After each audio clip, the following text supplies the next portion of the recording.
Well, hi everyone, and welcome back to Pushing the Limits. Today, I am super excited because someone that I just absolutely admire and think is absolutely wonderful, I have on the show, Professor Patrick McKeown. Welcome to the show, and very excited to have you on. Thanks very much, Lisa. I love that title. It's the first time anybody has ever called me professor. So yeah, hopefully it sticks, huh? Well, it's in your Wikipedia. It must be there. It must be right. If anybody deserves that title, you deserve that title, because I mean the amount of books that you have published, Patrick, is just absolutely phenomenal. And you have a brand new book coming out as we speak. Apparently, it's gone to the publishers today. So I did want to, let's before we get into the big interview, the new book is called The breathing cure. The Breathing Cure. Yes. Everybody go and get The Breathing Cure as soon as it hits the bookshelves. It may not be out in some countries yet. So in New Zealand, you're going to have to wait a little while. But this is, by the looks of it, an absolute, like a seminal work. I really like everything in the kitchen sink. By the looks of the size of it, so I'm keen to dive into it.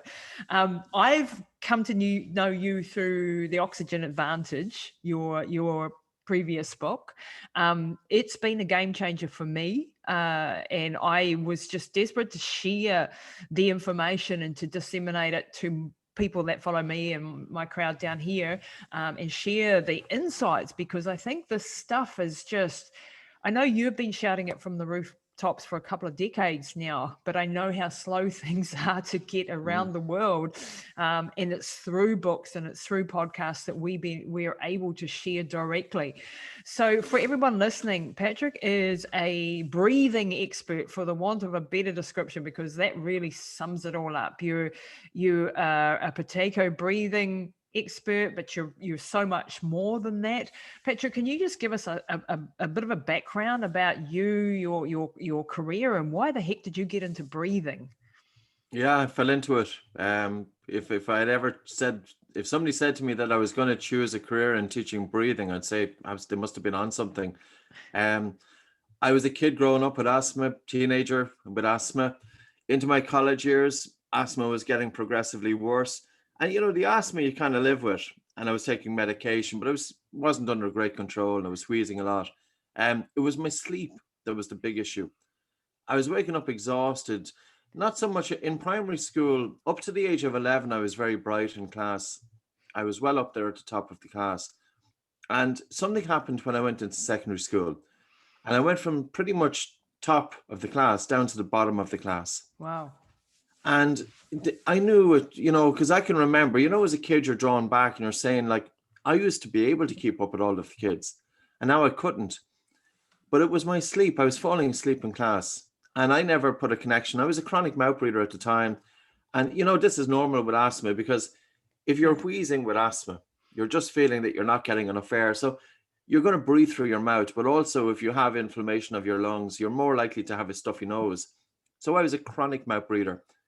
And mouth breathing is keeping that kid and teenager and adult perpetually in that fight and flight response, because you're breathing fast and you're breathing upper chest. You're more prone to snoring. I was a heavy snorer as a teenager. And I was also told, when I went to a university and I was staying in dorms there, students were telling me that I was stopping breathing during sleep. Oh, wow. And you know what? I had no idea what this was, but this is obstructive sleep apnea.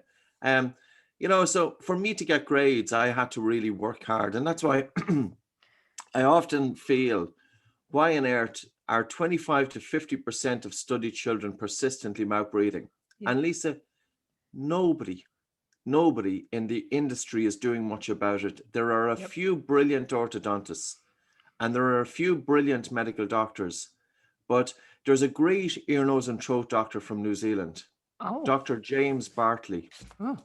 And this man has been advocating the benefits of nose breathing for 20 years. Wow. Now, he's few and far between. And can you imagine ear, nose and throat doctors? They're treating the nose, but they're not actively encouraging people to use it.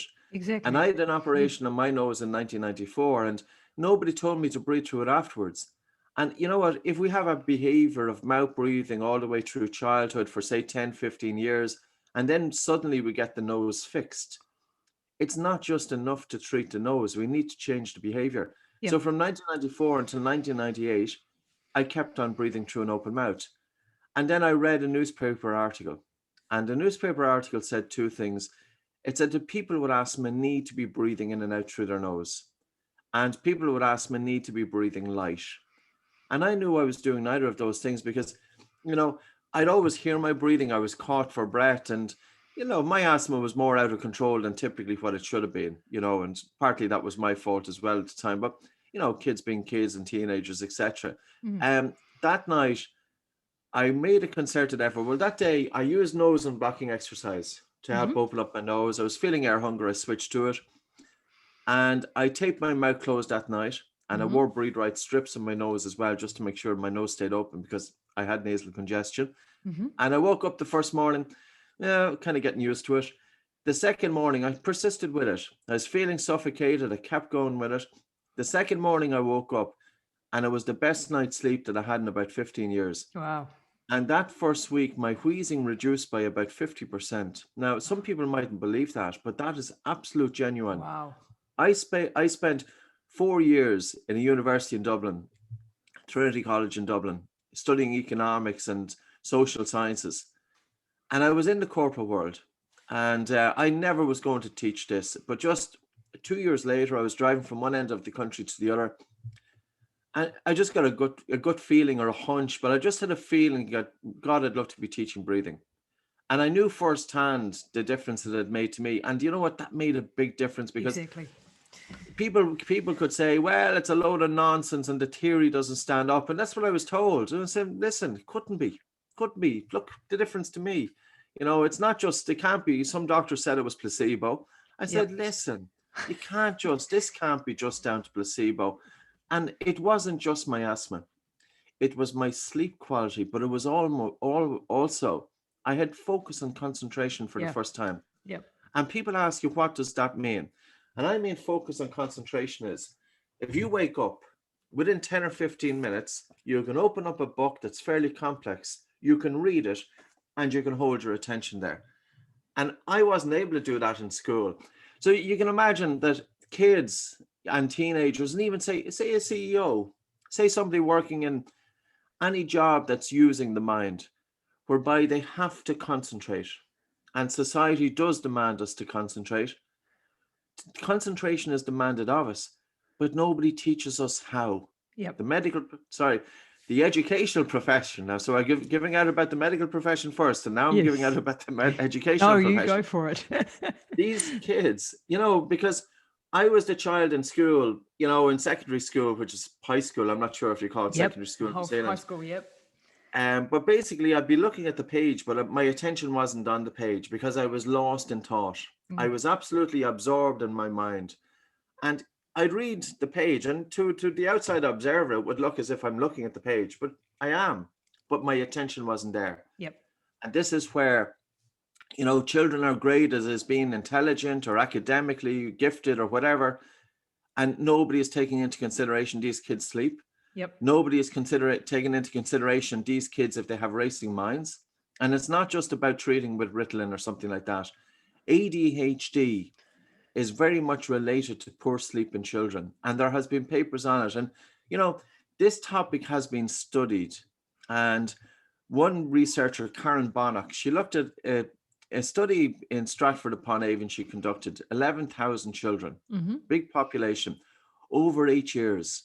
And she concluded that sleep disordered breathing, which includes snoring in kids, if untreated by age 5, these children have a 40% increased risk of special education needs by age 8. Wow. Now, we have to bear in mind, if we have poor sleep, we wake up, we're feeling lousy, we're grumpy, we're not in good form, but the child, their brain is developing. And these kids, and it's relatively common, you know, and most people don't consider it. The child who's snoring, oh, it's cute. It's not cute. No child should snore. No child should heavy breathe during sleep. If the child is heavy breathing during sleep, there may be an issue. It needs to be checked out. Well, Patrick, that's a super introduction to this whole thing, because there's so much that I want to unpick there. I want to go into the whole childhood and the facial development and all of that sort of stuff. And then, I've been an asthmatic all my life. So I was an asthmatic since the age of 2. I got diagnosed with asthma, and I always thought I just could not breathe through my nose. It was always congested. I have a very small mouth.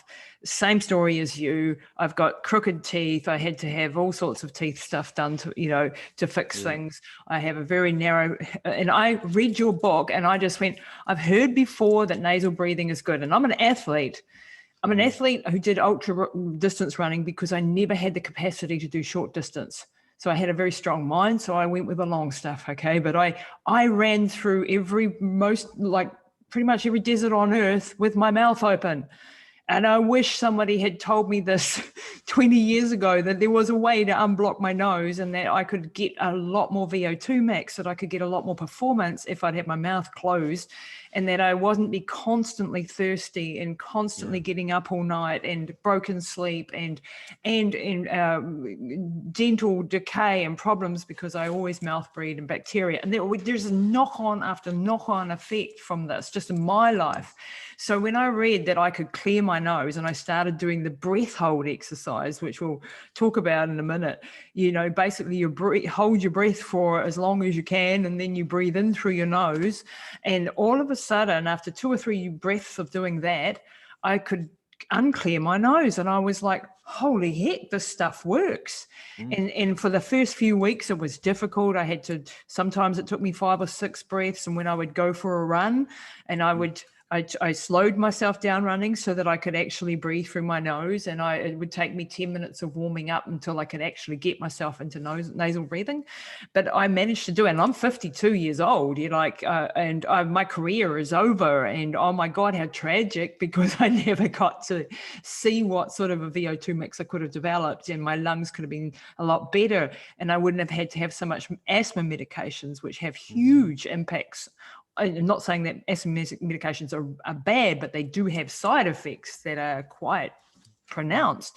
So all of these knock-on effects, if I had just been taught these basics, and this is why I want to dive into the science with you today a little bit about why do we need to nasal breathe? Why is it very important that with children we start this from a young age, and going into all the brilliant stuff that I learned in your last book, and then even starting to delve into some of the stuff that you've been writing about this time, because I think this is the missing pillar. Like, we have looked at food and exercise for the last, I'm a coach. It's, we talk food and exercise every single day.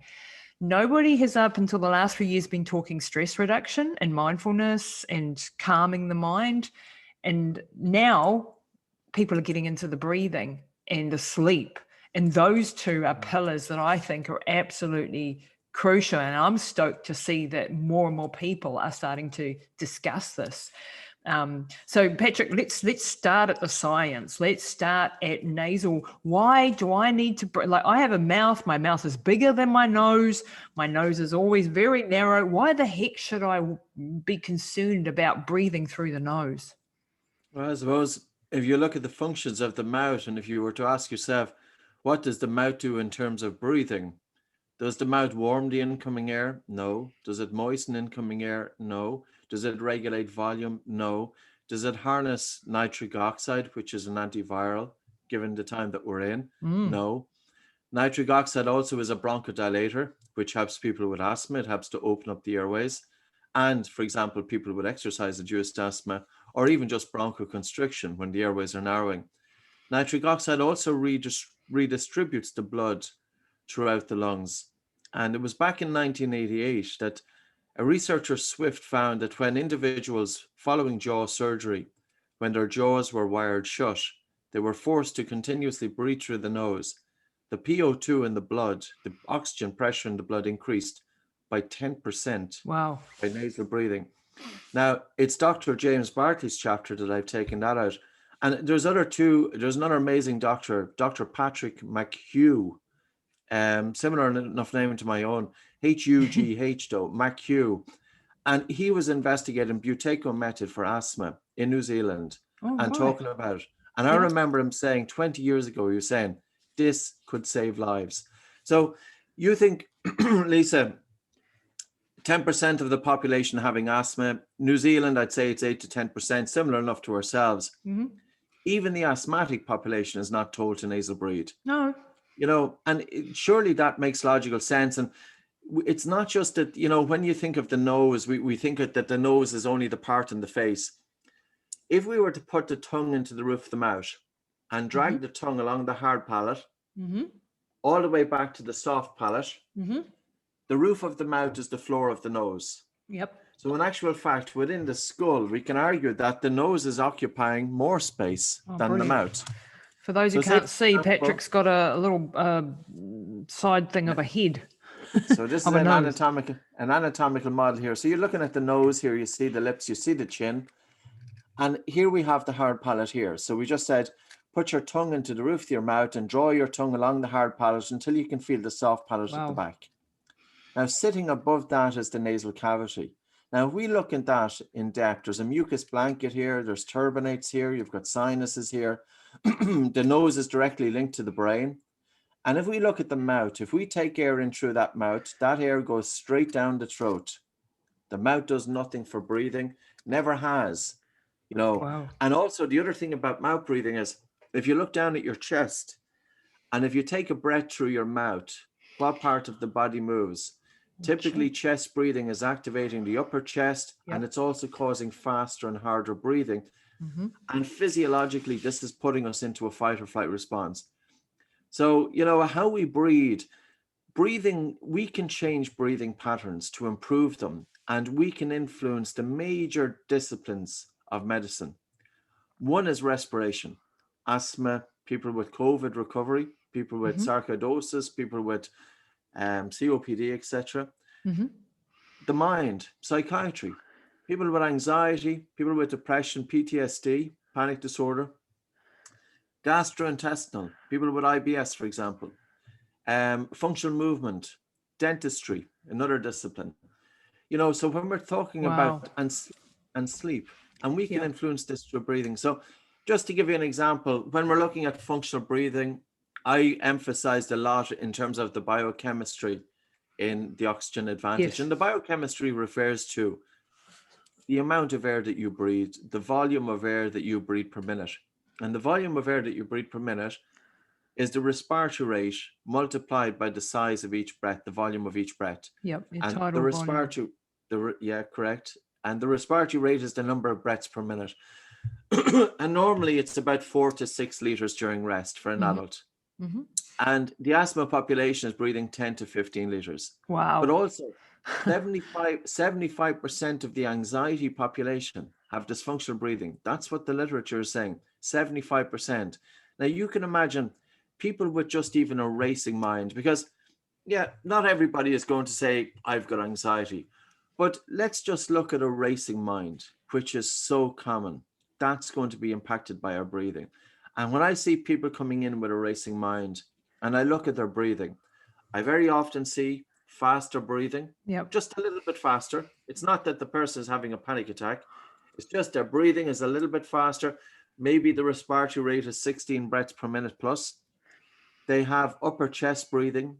They can often have irregular breathing patterns. So you see that their breathing might be fairly normal, but then they have a big sigh out of the blue. So it's irregular. So there's fluctuations in their breathing.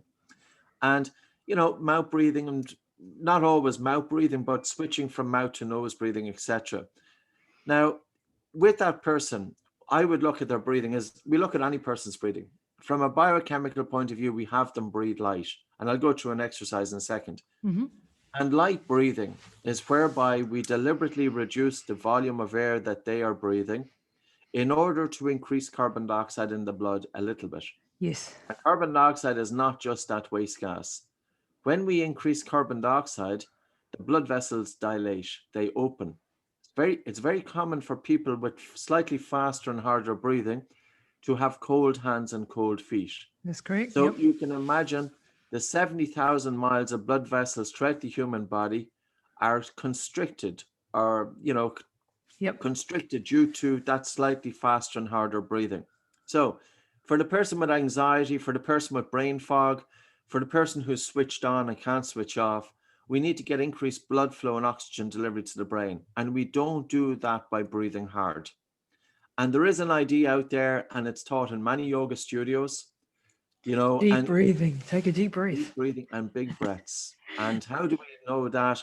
Yeah. If you go into a yoga studio, and yoga is brilliant, it's Yep. tremendous.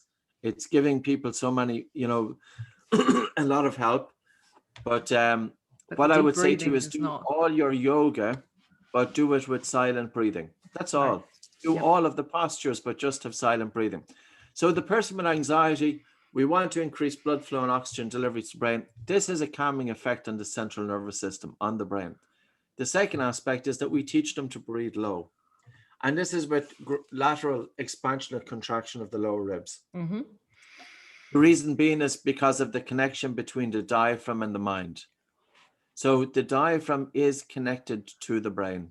And when we do breathe low, I think it is definitely, there's definitely a feedback. The phrenic nerve also plays a role there in respiration. And it's likely, like the vagus nerve is innervating the diaphragm. So it's likely that it's the vagus nerve that's communicating that information back. So when we breathe low, it's telling the brain, things are fine.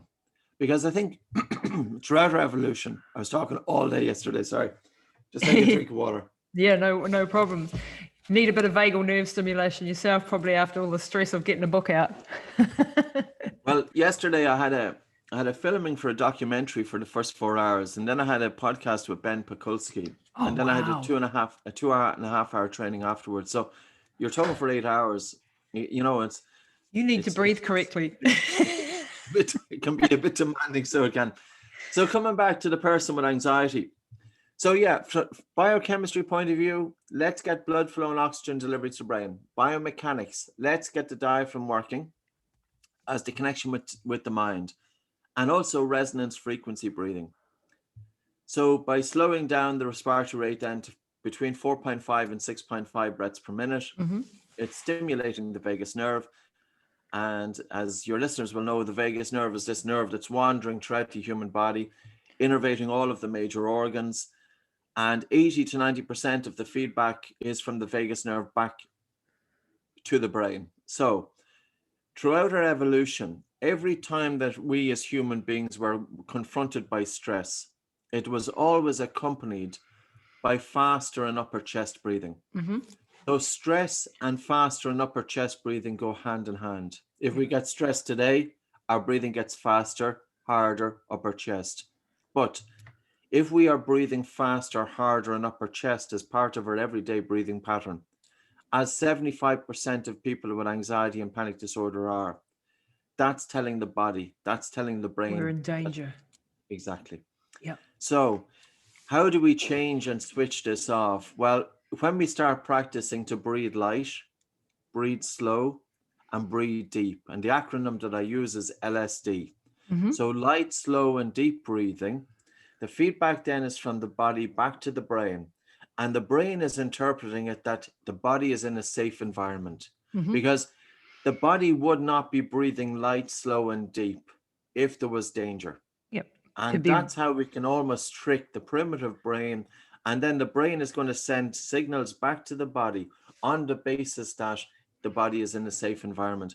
Now, even just for people with anxiety and say PTSD, I'm thinking of all the people going to counselors, all the people doing cognitive behavioral therapy, which is all great.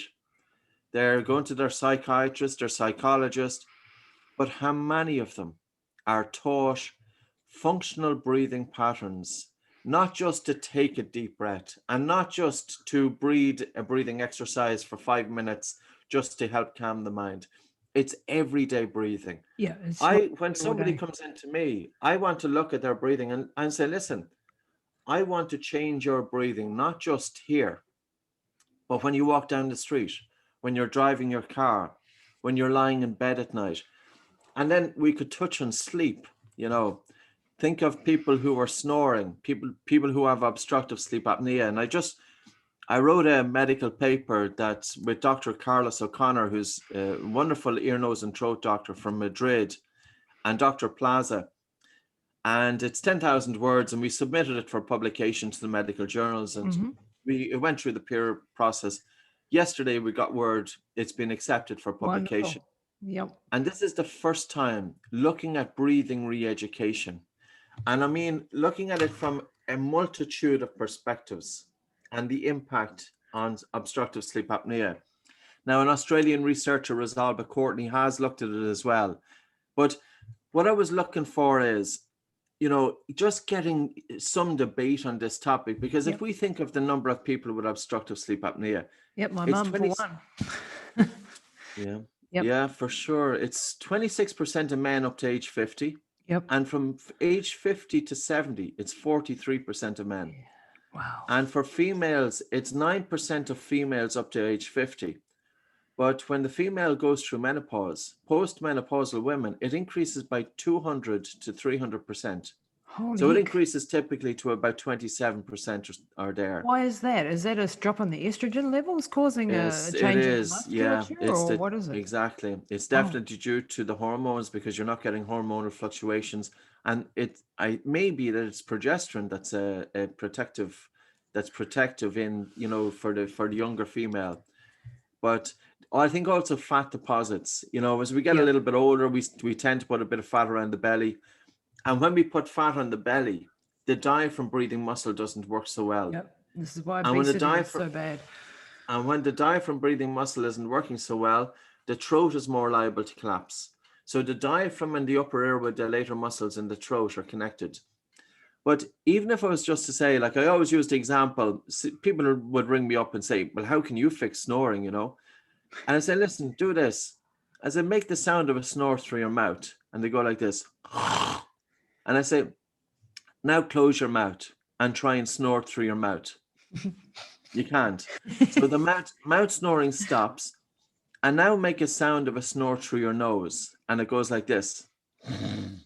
But now what I'd like you to do is really breathe slowly and have a really slow breath in through your nose and a really relaxed and a slow, gentle breath out through your nose, almost that you're hardly breathing. And a very slow breath in, almost that you're hardly breathing, and a really relaxed, slow breath out.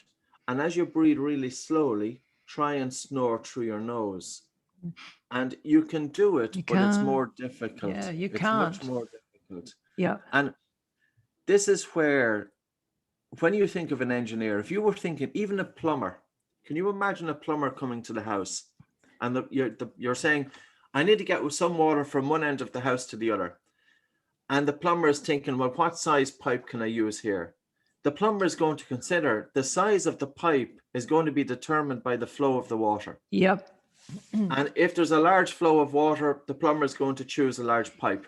Well, in sleep medicine, a lot of the attention is on the airway. Yep. It's on the pipe, but there's very little attention on the flow. Because if you have somebody who is breathing harder and faster, our typical person with asthma is a prime example. And it's known that as asthma severity increases, so does obstructive sleep apnea. Wow. People with asthma are tired. And why is their obstructive sleep apnea increasing? Is because when their asthma gets a little bit bad, a little bit worse, they breathe faster, they breathe harder, they're taking in more air, they're breathing up her chest, they're more likely to have the mouth open. Yep. And this is causing the increased negative pressure and turbulence in the upper airway. And this is waking individuals up or arousing them from sleep. So, and then you have the whole sleep disorder thing. Like, you know, I read a book by Matthew Walker, Dr. Matthew Walker, and hoping to get him on the show next. And that was just a mind-blowing book as well, because these go hand in hand. If you're not sleeping correctly, all of the knock-on effects of every pillar of health, it doesn't matter what good food you're putting in and what good exercise you're doing, you are not going to be good if you're not breathing and if you're not sleeping. So this is that absolutely fundamental. Is what you were saying, is this is the fundamental of pretty much every area of the body this is affecting. So whether you've got brain fog, whether you've got thyroid issues, whether you've got hormonal issues, whether you've got exercise difficulties, whether you've got asthma, all of these things, ADHD in children and they could have at their base this breathing problem, and let's look at that. There's no question that it's can't make money out of this, Patrick. Well, I think that's part of it. And the other thing is, I read many books on sleep, but very few people talk about nose breathing. And that is the elephant in the room. And I remember I was at a sleep congress. I think it was Bordeaux in France, but I've always been kind of traveling to them. But one doctor, Christian Guilleminault, who coined the phrase obstructive sleep apnea. Yep. He's considered as to be one of the founding fathers of sleep medicine. I remember him standing up in one of the conferences, and he said to the room of medical doctors, pretty much all healthcare professionals with an interest in sleep. And he said, we've been talking about everything, bar the elephant in the room. And the elephant in the room is restoring nasal breathing. Yep. And he first started writing about this back in 2012, 13 or 14. And I'll quote, in terms of pediatrics, that's where his interest was at. But it's not just for pediatrics, it's also for the adult population. He said the only valid and complete correction of pediatric sleep disorder breathing is restoration of nasal breathing, both during wakefulness and sleep. Now, here we have the top sleep doctor in the world saying it, and it's going to take 20 years for this information to trickle down. We know that 50% of the adult population have their mouth open during sleep. You know, and if you have your mouth open, if the listener is waking up with their mouths open during sleep, if they wake up with their mouth open, if they have a dry mouth in the morning, it's telling them that they are sleeping at least part of the time with their mouth open. So if the mouth is dry in the morning, you're not likely to be waking up feeling refreshed. That's a warning sign. Just on that note, I before I read your book, I've also read James Nestle's book, Breathe, which was another seminal work. Amazing man, incredible work. I was mouth breathing the whole time. Obviously, I've been doing that my entire life. I used to have to get up and go to the toilet 4, 5, 6 times a night. Like it was, and I sort of thought, oh, it's some sort of hormonal, menopausal, some drama going on. When I taped my mouth shut for the very first time, I slept through and I had to get up once to go to the loo. Yeah. And I woke up with, because I used to drink a ton in the night because I was just so dry. And I don't have any of that now.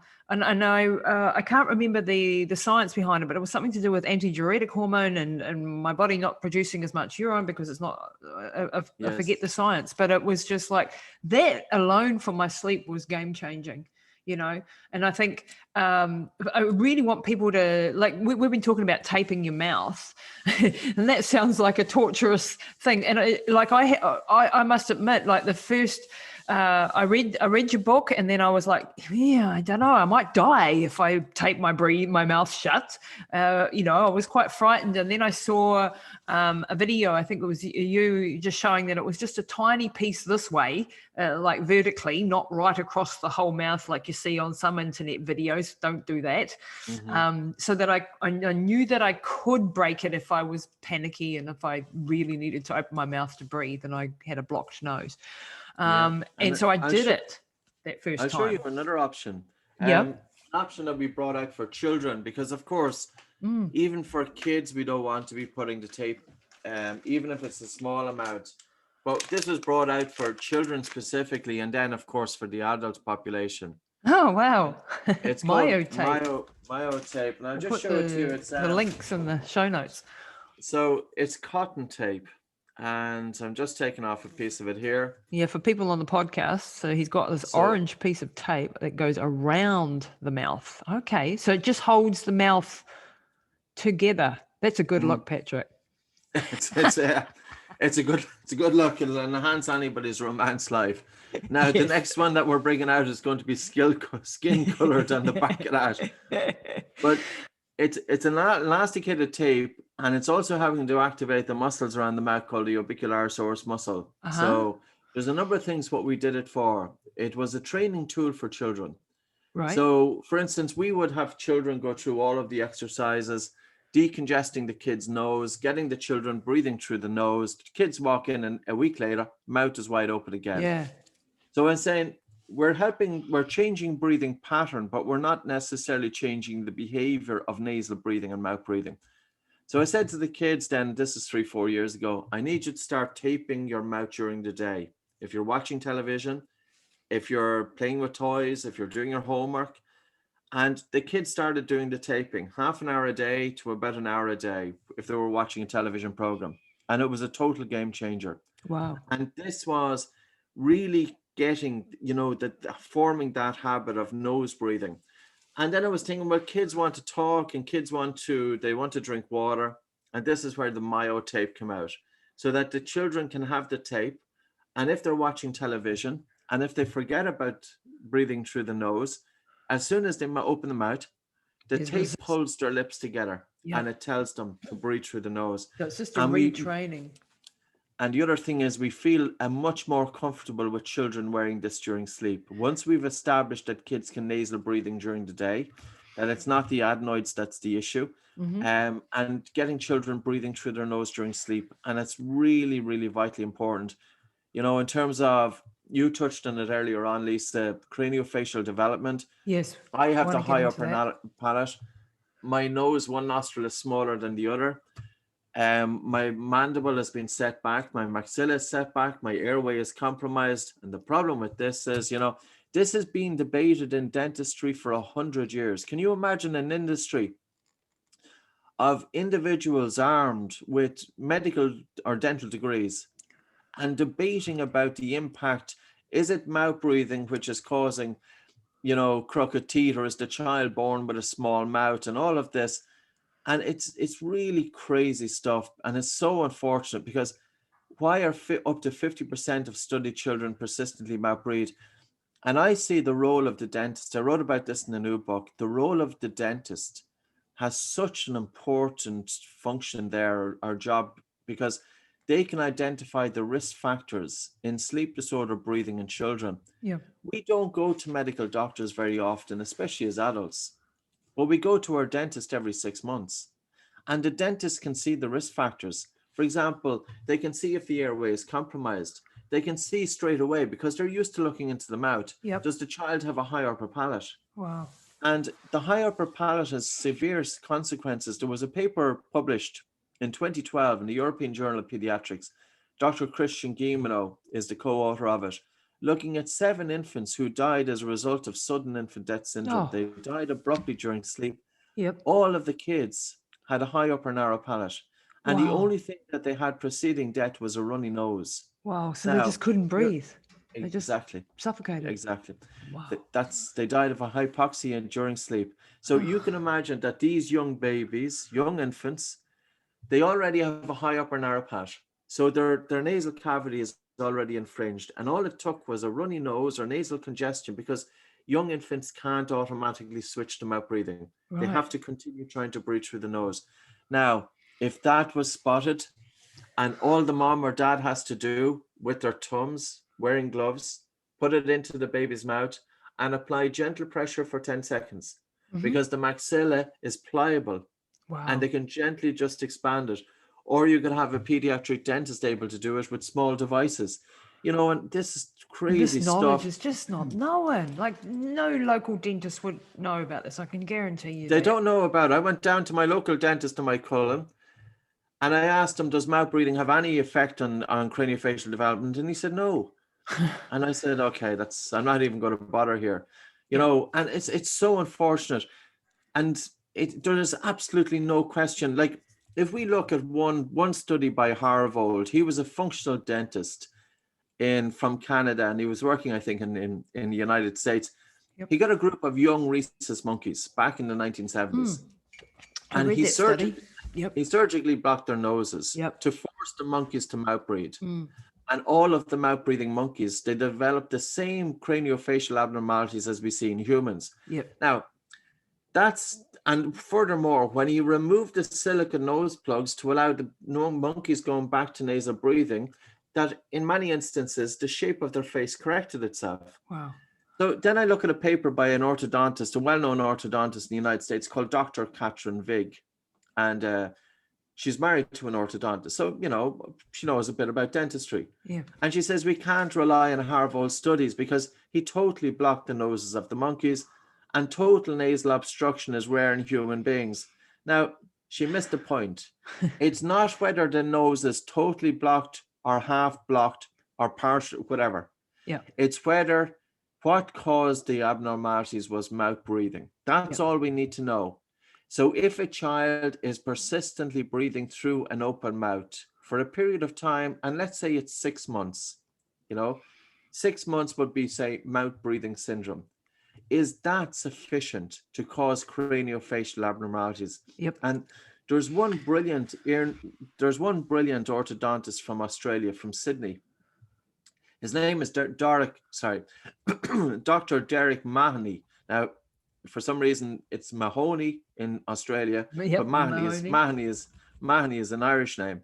And he has been writing and working in terms of functional orthodontics. I don't know for how many years, and he's got a team of ear, nose, and throat doctors. He's a really well-respected orthodontist. And I remember reading an interview that he did. I wrote it in one of the books. He was on television, and there was a parent with a child, and the child had crooked teeth. And the parent is bringing her child to one orthodontist, and the orthodontist is insisting, we need to extract teeth here. And the parent is saying, God, I don't want my child to have extraction of teeth. So then she brought her child to Dr. Derek Mahoney. And Dr. Derek Mahoney says, no, we don't need to extract teeth. The problem is that the teeth are overcrowded, not because the teeth are too big. The problem is that the jaw is too small. So let's gently expand the maxilla to make room for all teeth. But here's the most important thing. What fits into the mouth is the tongue. And if we have a small mouth, there's not enough room for the tongue. And if there's not enough room for the tongue, it's more likely to encroach back into the airway. So orthodontics, if it's involving extraction of teeth, it's increasing the risk of obstructive sleep apnea for the rest of that child's life. Holy heck. And how many kids have had their teeth pulled? Oh, sure. This is it. And this is like and this is what, like, I get frustrated with the whole medical, and people know who listen to my podcast why, because I've had some pretty horrific stories to tell in my family. But it seems that it takes 20 to 30, sometimes 50 years for the actual stuff that's happening in the studies and the clinical and the lab settings to filter into actual clinical daily practice. It seems to be a lag of at least 20 years for most things. But Lisa, you know what? There's some things that are just common sense. We don't need studies to realize that as human beings, we've been equipped with a nose, and let's start using it. For asthma, for children, our ancestors were nasal breathers. Most of the animal kingdom, with the exception of a dog, a dog is using its mouth to breathe on a hot day. Cool down, But let's look at the because I remember in James Nestler's book, he went in and had a look at the skeletons of our ancestors, so 400, 500 years old, 1,000 years old. And what was really interesting to me, and which you've touched on here, is that they all had straight teeth, and they had much bigger jaws, and they had forward-facing jaws, where we've often got, like you and I both got, recessed jaws, tiny mouths, crowded teeth, etc. And he said in his studies of looking at hundreds of skulls and talking to anthropologists and people that have studied these skulls, that we just had straight teeth all the time. And one of the reasons, he said, was that we didn't have mushy food. We had to chew on really hard food, whether it was carrots and steak or whatever the case may be. And now we have, porridge and yogurt and, all these soft, mushy, processed foods. And that contributes to the fact that our mouths are getting smaller, and therefore our airways are getting smaller, and our tongue has remained too big for this area. So I was just like, wow. And if I look at, because I'm of Maori descent, so native New Zealand, my father was Maori, and if I look at some of the photos of my ancestors, the very, very early photos that there's only a few around, but they all had beautiful, big, strong jaw lines, and now, in my generation, my brothers and I, we've all got problems with our dental work, especially me. is this a reason? I've got asthma. No one in my family prior to this generation had asthma. Yeah. Is that a contributing factor? I mean, there may be other things at play, but I want people like one of the other factors that he brought to bear, or it was in your book too, I think, about the baby suckling on the breast. Yes. Breastfeeding is crucial for that development of the jaw. Can you explain that one a little bit? Because Yeah. people out there listening with little So babies. you're correct in saying our ancestors had much better facial, development than we do today. It's not even 400 years. I was in a dental a dental clinic in, I think it was Lithuania, back about 2 years ago. And the dentist was a professor of dentistry at one of the universities, and she was commissioned with this task. The city in Lithuania had found graves of Lithuanian individuals who were executed by the Russians in 1917 because they rebelled. And she was commissioned with the task of trying to identify these individuals based on the skulls. And we looked at the skulls and photographs of the skulls. And when you were to see the forward growth of the skulls was incredible. Just, beautiful. And this is only 1917. This is 1917. Wow. Because our food has changed so drastically in 80 years. It has changed even. It's happening in one generation. And I think the first person to touch on this was a dentist called Dr. Weston Price. And he wrote a book called Nutrition and Physical Degeneration that was written back in 1938 about. He went to the Maoris, he went to New Zealand, he went to Eskimos, and he went to, all of these native indigenous tribes. He went to people off the Hebrides Islands off the coast of Scotland. And he wrote in it, on the Hebrides Islands, they were living off fish and oatmeal and traditional food for thousands of years. And commerce started coming to the island with sugar, with marmalade, with chocolate. First generation children became outbreeders. First generation. Wow. That was it. And overcrowding of teeth and dental decay, etc. So there's no question, there's a multitude of factors kicking in here. One aspect is the food that we're eating. Yes, it's too soft. Breastfeeding is not just about nutrition, but it takes effort for the baby to take the milk from the breast. And it's the effort and it's the work of the muscles of the face as they're breastfeeding, which is contributing to craniofacial growth. Wow. So a child who's given a bottle, it's so easy just to take the bottle. But a lot of babies have problems breastfeeding if they're tongue-tied. And back in the 15th and 16th century in France, the midwives, I know it sounds a bit gross, but the midwives had an extra long fingernail. Yep. And as soon as the baby was born, they'd open the baby's mouth. And if the baby had a tongue tie, they'd clip it with their fingernail. Wow. And that, by clipping the tongue tie, and the tongue tie is just a piece of string that's holding the tongue to the floor of the mouth. To the floor of the mouth. Wow. Yeah. Do they check that nowadays, or they probably do, but I'm not sure if they do really a good job. I believe one country has made it kind of mandatory to some degree, and it's Brazil. Yeah. Okay. And Brazil are years ahead in terms of the importance of nasal breathing in pediatrics. Wow. And it's probably driven by an individual, Dr. Irene Marchesson, who started myofunctional therapy back in Brazil maybe 30 years ago, working from her apartment. And now she's got a university pretty much around her, people doing PhD in myofunctional therapy. So coming back to it, breastfeeding is a factor. It could be genetics there in terms of the nutrition that the mother is eating. Could this be also having a role that the baby then is born with it in our And here, this is why we haven't advanced, because the debate is it a chicken or an egg? Yep. Is the small mouth causing mouth breathing?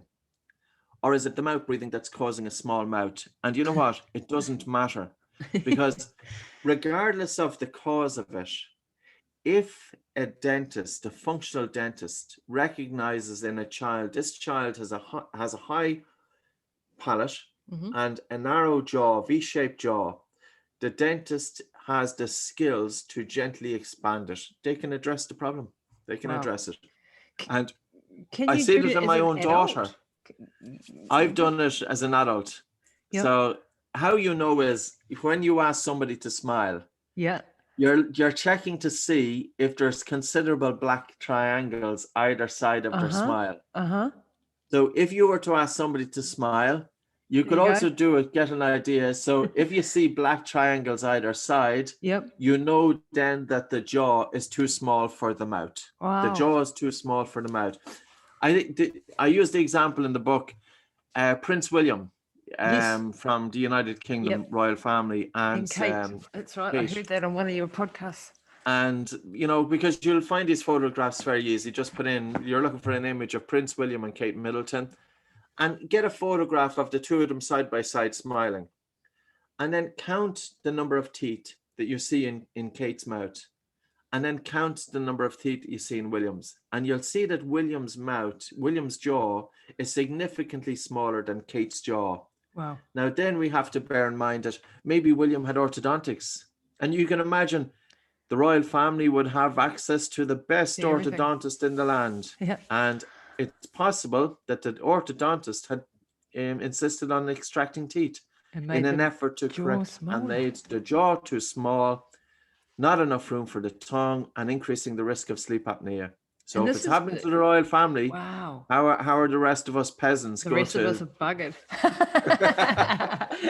Well, I've definitely got the small mouth, so I know. And I've had a lot of work done on the teeth, and it's better. And I don't know whether this is connected, but my asthma has been better, you know, in the last few years than it was earlier. I certainly had it worse as a child than as an adult. But now that I've changed my breathing, and you know, I just wanted to touch on this a little bit for athletes too before we wrap up, because I know, you know, you've got a big busy day ahead. For athletes, this transition is quite a difficult one. It takes a bit of time to adjust your like to 24 hours, breathe through my nose. I'm still not there, and I've been doing it for a few months. I forget. When I get into my work, for example, I'm on the computer and I'm quite stressed with some emails or something coming in, I'll get up and I'll hear myself sighing, and then I'll know, I'm back to mouth breathing again, and I'll feel very stressed, and then I will check in with myself. So it's a constant learning. And with my training as a runner, it has taken time. So I can't go and do my high intensity interval training at the very top end because I can't yet control the nasal breathing. So any advice for athletes, because we have a lot of athletes listening to this, and aspiring athletes? Just before I do, just on the last point in terms of expansion. So I had my maxilla expanded, and there's a tremendous orthodontist, Dr. William Hang from California, and I used to travel over and back, and also Dr. Mike Mew and John Mew in the United Kingdom. I've heard of him. Yep. And it has been really good. And there's a concept called mewing that's gone viral. And you'll see Look this up in mewing. terms of, oh, sorry. And I think that there is, I think that definitely we can influence definitely the shape of the face, even in adulthood. Yep. So it's not quite lost. Now, the maxillary expansion I had has led to a small bit of gum recession. So maybe that's something just to keep an eye out for.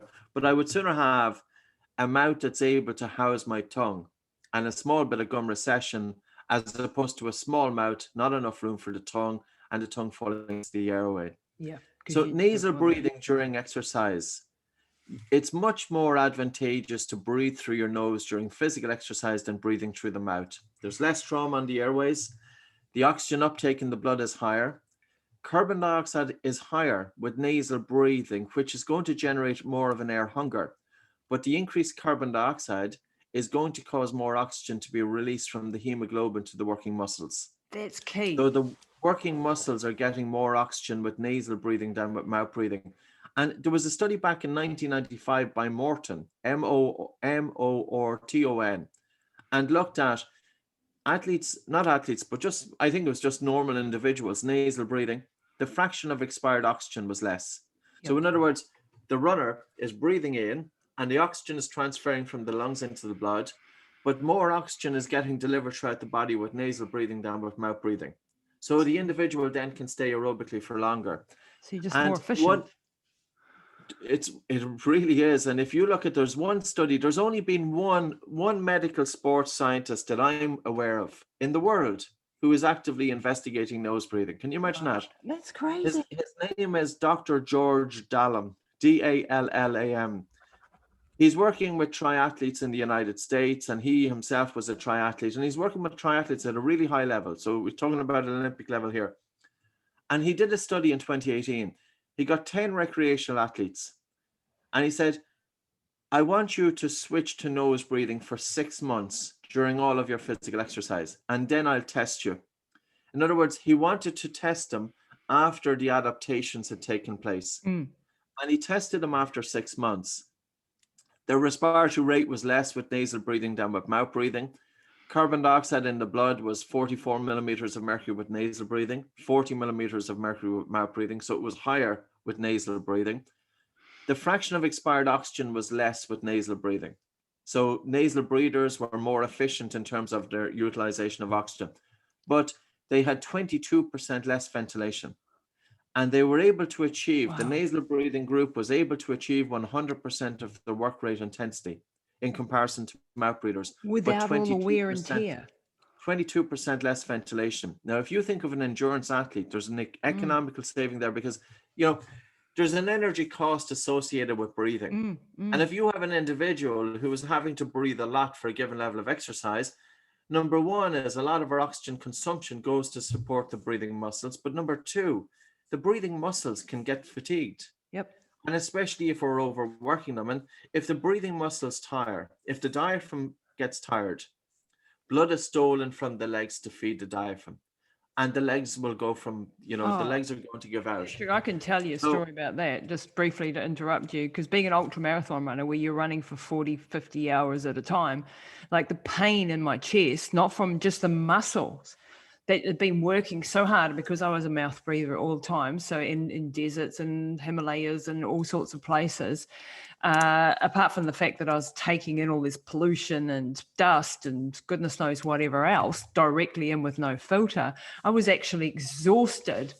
My muscles and my rib cage would hurt just from breathing. And it's like revving the engine and having the accelerator on at the same time. And I'm not being efficient with that. So sorry to interrupt you, but I just was like, oh yeah, I've been there. You know. But I can understand, like if you go down to a gym when they're back open, and if you were to look around, you'll see that 95% of people are exercising with their mouth open. And all I would say to is, for a recreational athlete, switch all of your physical exercise to nose breathing. And yes, it is more challenging at the start, and it's challenging based on three things. Number one is your Bolt score. And your Bolt score is a test that you do while sitting down. You need a watch or a timer. Sit down for about 5 minutes, allow your breathing to recover, have your breathing normal, and then just take a normal breath in through your nose and out through your nose, and pinch your nose and hold your breath and time it in seconds. How long does it take until you feel the first definite desire to breathe or the first involuntary movement of your breathing muscles? Now, that has been tested in 2018. Using the exact same kind of description by a professor of physical therapy called Professor Kyle Kiesel. And his conclusion was that if the breath hold time is greater than 25 seconds, there is an 89% chance that dysfunctional breathing is not present. So any athlete and any individual who is interested in improving their ability to do physical exercise, measure your Bolt score. Yep, I do every day. Increase it. Increase the Bolt score. And if you do have asthma, if there's inflammation of the lungs, that communication from the lungs is going to the brain, and it will reduce your Bolt score. If you have anxiety, you might have a lower Bolt score. So, it gives you some feedback, not just on how sensitive are you to carbon dioxide buildup, but also if there's inflammation of the lungs, etc. So your Bolt score, the higher your Bolt score, the less air you need for a given level of physical exercise. So it's a measurement of the degree of breathlessness. The second factor is the size of your nose. Now, what we use nasal dilators, and I don't have my own ones here, but basically, if you were to have a person to do this, it's called the Cottle maneuver. If you put one finger here and one finger here, and just gently prise your nostrils apart. That's what I do at night to And if you feel a myself. difference there, so there are nasal dilators on the market, and we have our own one. I'm going to show you one, but Well, I'll get the link from you so that I can share that because I need it's that. just, so this is it here. Right. And this is a little device that's put into the nose. And what it does is it helps open up the nose so that you can stay with nasal breathing without having nasal valve collapse. Wow, because like I've got a husband who's got a broken nose, had a broken nose many times from being hit in rugby and so on. And that side just collapses. So he keeps saying to me, I can't nose breathe. I can't nose breathe because I can't, it just shuts down. And I've had these arguments with him. And would that help him in that sort of a case? Yeah. And for sleep, I'd also say to him there is one for sleep. It's called mute snoring is one for sleep. It's an Australian product. So what I'd say is to any man, we have to get the mouth closed. And another reason for a man to get the mouth closed is erectile dysfunction. So maybe that might motivate That's a good motivator. But genuinely, Lisa, for men, and I'm nearly 50, there is a risk that when men have sleep disorder breathing, a man should wake up with an erection in the morning. That is the reality of it. Yeah. And that is an indicator. It gives you an indicator of your how health. well your cardiovascular system is working. And men with poor sleep problems, they don't wake up with an erection in the morning. Right. And this is really important, that we have to get the man breathing through the nose. And I'll always say to the lads coming in, listen, I need you mouth closed, breathing in through your nose, tongue in the roof of the mouth, and an erection in the morning. And that's genuine just for health. You're good to go. It makes sense because it's nitric oxide, isn't it? I mean, that's what Viagra does, for example. And I'm sorry, everyone, I've gone dark here because it's nighttime over here and I've lost my light and I didn't have it on. That's all right. But for those watching... Well, the nitric oxide from the nose is isolated to the lungs. But, there's other things going on. I'm not sure exactly why individuals with, say, nasal polyps were more prone to erectile dysfunction. But I think it's just the autonomic nervous system. Again... And it might come back to what you said earlier on. If our sleep is off, it's affecting so many different functions of the human body. Think of somebody with depression, and think of the amount of people with depression who have exhaustion. And I wrote, this is like, I've seen this. People come in with depression. I asked them, how do you feel when you wake up in the morning? I'm waking up absolutely exhausted. Yeah. Has your doctor ever asked you about your sleep quality? No. And the reason being is because it's too easy to think that it's the depression that's causing exhaustion. But then when we look at studies that individuals who have both insomnia and obstructive sleep apnea, which can be as high, the two of them can go together as high as 67%, but definitely in around 30%. When you have insomnia and obstructive sleep apnea together, you've got a higher risk of depression. Wow. So what's causing what? And here's why we have to think of the human body as, how one function is affecting the other. But just coming back to the athlete, recreational athletes, it's a bit tougher. You're switching to nose breathing. Do your best. Your nose is going to run. Bring a hanky with you. Yep. Keep on breathing through your nose during physical exercise, and you might have to slow down the pace by about 10% initially. But after about 6 to 8 weeks, the air hunger diminishes. Yep. And your recovery post-physical exercise is going to be better. Mm-hmm. There's less trauma on the airways. Mm-hmm. Nose breathing is increasing oxygen transfer from the lungs to the blood and from the blood to the working muscles. Nose breathing is also activating the diaphragm. So we get greater amplitude of the diaphragm, and diaphragmatic amplitude plays a role in functional movement. Wow. So individuals, we cannot have functional movement without having functional breathing. And it's the generation of intra-abdominal pressure, as the diaphragm is moving downwards during inhalation and back up to the resting position during exhalation. And that zone of opposition is generating intra-abdominal pressure. And it's the generation of intra-abdominal pressure that's support for the spine. So, for example, 50% of people with lower back pain have dysfunctional breathing patterns. Wow. And then you'd have to ask, how are they breathing? Are they breathing upper chest? Are they breathing fast upper chest breathing? And are they getting the stabilization and support from the diaphragm that they really need? Now, a competitive athlete, I would say to them, listen, try and do at least 50% of your training nasal breathing, 50%. because when you breathe through your nose, it is adding an extra load onto your breathing. It's helping to straighten your breathing muscles. It's helping to reduce your chemosensitivity to carbon dioxide. Mm-hmm. And it is helping to cause many adaptations. So for at least 50%, breathe through your nose. And then there's a time when you have to push the intensity, go from maybe nose in and nose out to nose in and breathe out through your mouth. That's what So I in do through the if I nose, have to. out through the mouth. Yep. And then if the intensity is getting too high, in through mouth and out through mouth. But maybe use a nasal dilator. I'm not sure if a nasal dilator is allowed now in competitive sports. You might have to just check that out.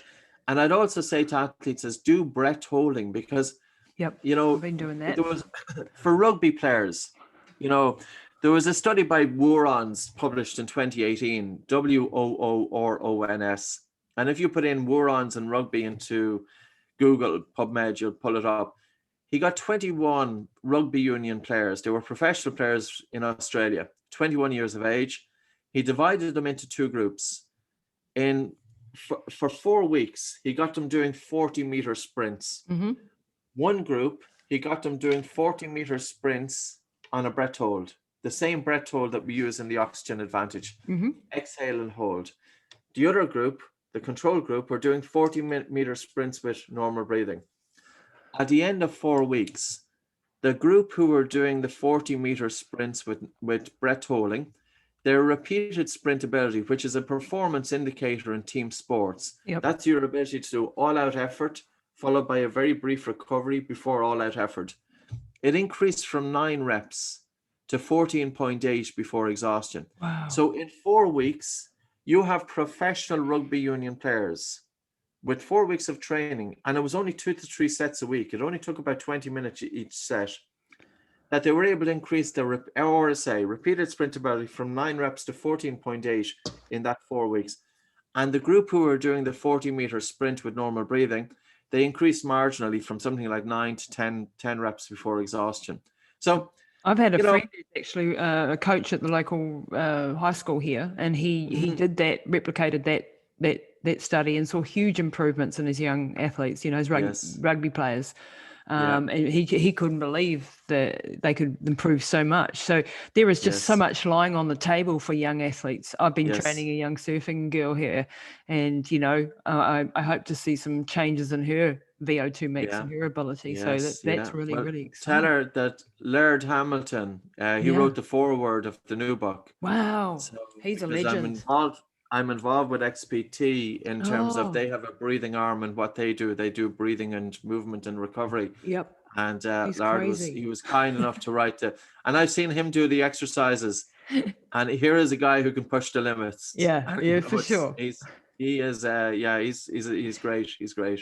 He's an absolute legend. And this is the thing. Same with Brian McKenzie. I've had the privilege of learning from Brian directly, and you know, so it's starting to get out there. But there is just for athletes, for upcoming athletes. You know, my career is too late for me. But if I could rewind the clock and go back again, what more could I have done? And if you've got a young athlete that's wanting, and when you're in a competitive athlete world, you're going for 1%, you know, whatever can get. Can you imagine how much is lying on the table if the coaches knew about this? It's lying on the table because, you know, only innovators are touching it on the moment. And it's not just in terms of exercise performance. We also have to consider sleep. Yep. You know, what about the athlete who is anxious before an event and has a poor night's sleep? That's what I've been using it for my athletes. The anxiety, to be able to control. Even in terms of pre-competition preparation, you know, we do a routine in terms of relaxing the individual, and then we do a routine in terms of stressing them to increase blood flow to the brain, to make them more alert, and to get the spleen to contract, to release red blood cells into circulation. So, you know, I think in terms of this sleep, the mind, asthma, hay fever, athletic performance, and you might have an athlete with anxiety and hay fever, you know, and anxiety.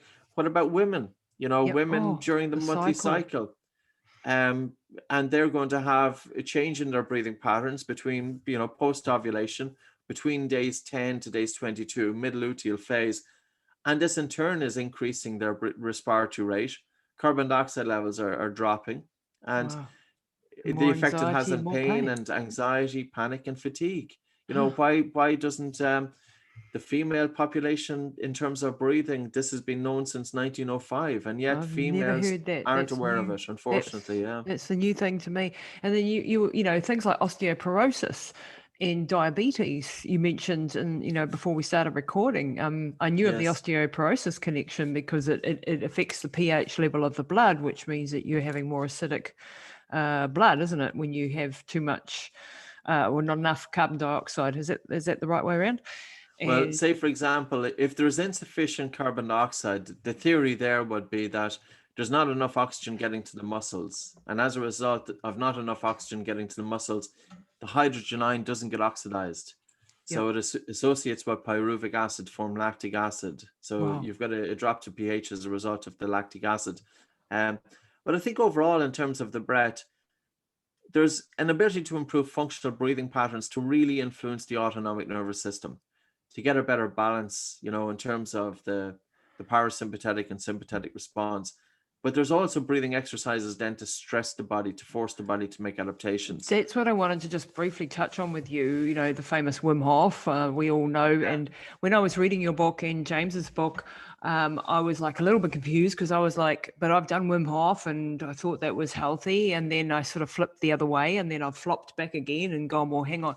So this is, Wim Hof sort of proclaims the over breathing and the hyperventilating, followed by very slow breathing. And I see this as an athlete as that's my interval training sessions. So I don't want to be doing that 7 days a week and 24 hours a day. I see that as a very powerful combination when I'm doing it for 20 minutes every second day to do the over breathing, because it does, it's irrefutable that what Wim Hof's done, and with the study with the endotoxins that they injected into him and stuff. I mean, that stuff's pretty powerful, those studies, activating the immune system. But where I see the danger is that I think you need to get your breathing patterns for the other 23 and a half hours a day sorted first before you step up into those extreme breathing techniques, and you need to be able to handle a hormetic stress. So if you're a very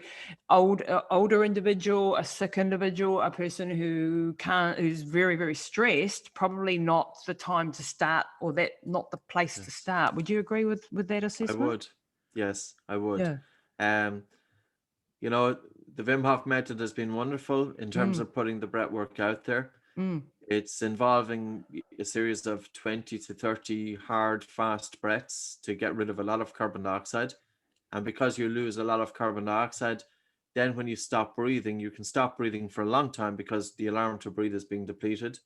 And as you stop breathing for a long time, your blood oxygen saturations can really go to low levels. And your carbon dioxide doesn't recover throughout the exercise, at least in Cox's paper when I looked at the data on it. So it's a hypoxic hypocapnic response. Yep. And I would always say we have a lot of Wim Hof instructors that are also oxygen advantage instructors. And we always use it, do the Wim Hof, do the stressor exercises, but always recover. So if you hyperventilate and do breath holding, and we've included some new exercise again, they've been taken from some of our instructors who are involved with Tumo Yoga and stressor exercise. So one is rapid fire breaths. That's breathing up to 3 breaths per second for 1 minute. Wow. And then really light breathing for 1 minute. So you're shaking the autonomic nervous system. Yep. You want to stress it, you want to relax it. Yep. So and I do agree with you that the point that you said, if you're stressing your body by doing different breathing exercises, also think of your functional breathing for the rest of the day, because that also is very, very important. Yeah, and I think a base level health before you go and do an extreme stuff. So getting your nasal breathing right first, getting your mouth taping sorted first, then adding in these, once you've got your base level, it's like setting the foundation for your health and your fitness. You don't start out running a marathon when you can't run a 5K. And there are certain times and certain breathing techniques for that will definitely be helpful. Holotropic breath work and things like that for psychiatric conditions, and we can get into some really crazy stuff that can do amazing things to our a physiology. We need to understand where that's coming from. And I think starting with the oxygen advantage, starting with regulating your breathing, then stepping it up into, it's the same with my athletes. I don't start a beginner with an interval training session every day. We work up slowly towards that once we've got a good basis of health, and then we push it. And I think, that's where the power lies. And then, the whole cold therapy and stuff like that it's all powerful as well. That's all, again, all these hermetic stresses. The body likes to be hot, cold. It likes to be starved for a while. It likes to have good food for a while. We need this push and this pull in every aspect of physiology is what I'm seeing. And I think with the breathing, it's the same. So we go in and we stress it for 20 minutes and we go back to our normal, healthy breathing. I've got one last question for you, Patrick, and this is personal. My mum has obstructive sleep apnea after her aneurysm. Yeah. So we don't know whether it happened because of something in the brain damage, or whether she was at the time overweight. She's not now. She's on a sleep apnea machine. Can I still tape her mouth, or should I do that round the mouth tape? Because she has to wear a full sleep apnea CPAP mask, and I've been a little bit reluctant to to do it. There's a much better CPAP. Not just compliance, but also you would expect a better result when the mouth is closed. It doesn't make sense for air, in terms of splinting open the airway. It would be much better if if your mom was able to breathe in and out through the nose during sleep. So we would, now, if you didn't want to tape across the lips, what I would say is look at the myo tape, because it is surrounding the mouth. Or there's another one is chin up strips.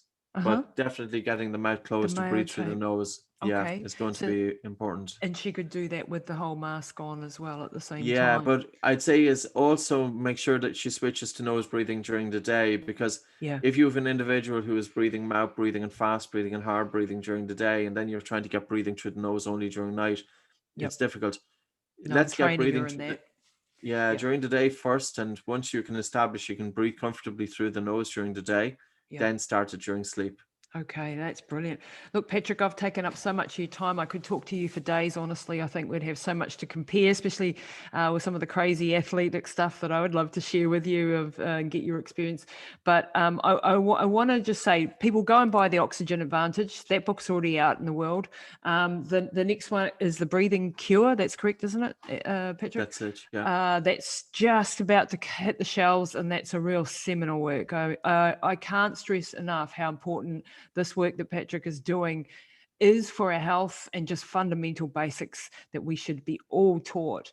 So thank you so much, Patrick, for the work that you do. I know, you're going hard out trying to get this message out there, and I hope this podcast reaches a little bit more of a corner of the world and shares your work, because it's phenomenal. It really is. Great. We have a couple of instructors as well in New Zealand, Garrett and Will. And you'll find them on our website. So, if people were looking for some kind of local knowledge, reach out to them. Absolutely. Yeah, so and it's on my list of courses to do. Great stuff. Get a breath, so to speak. Patrick, thank you so much for your time today. Thanks so much, Lisa.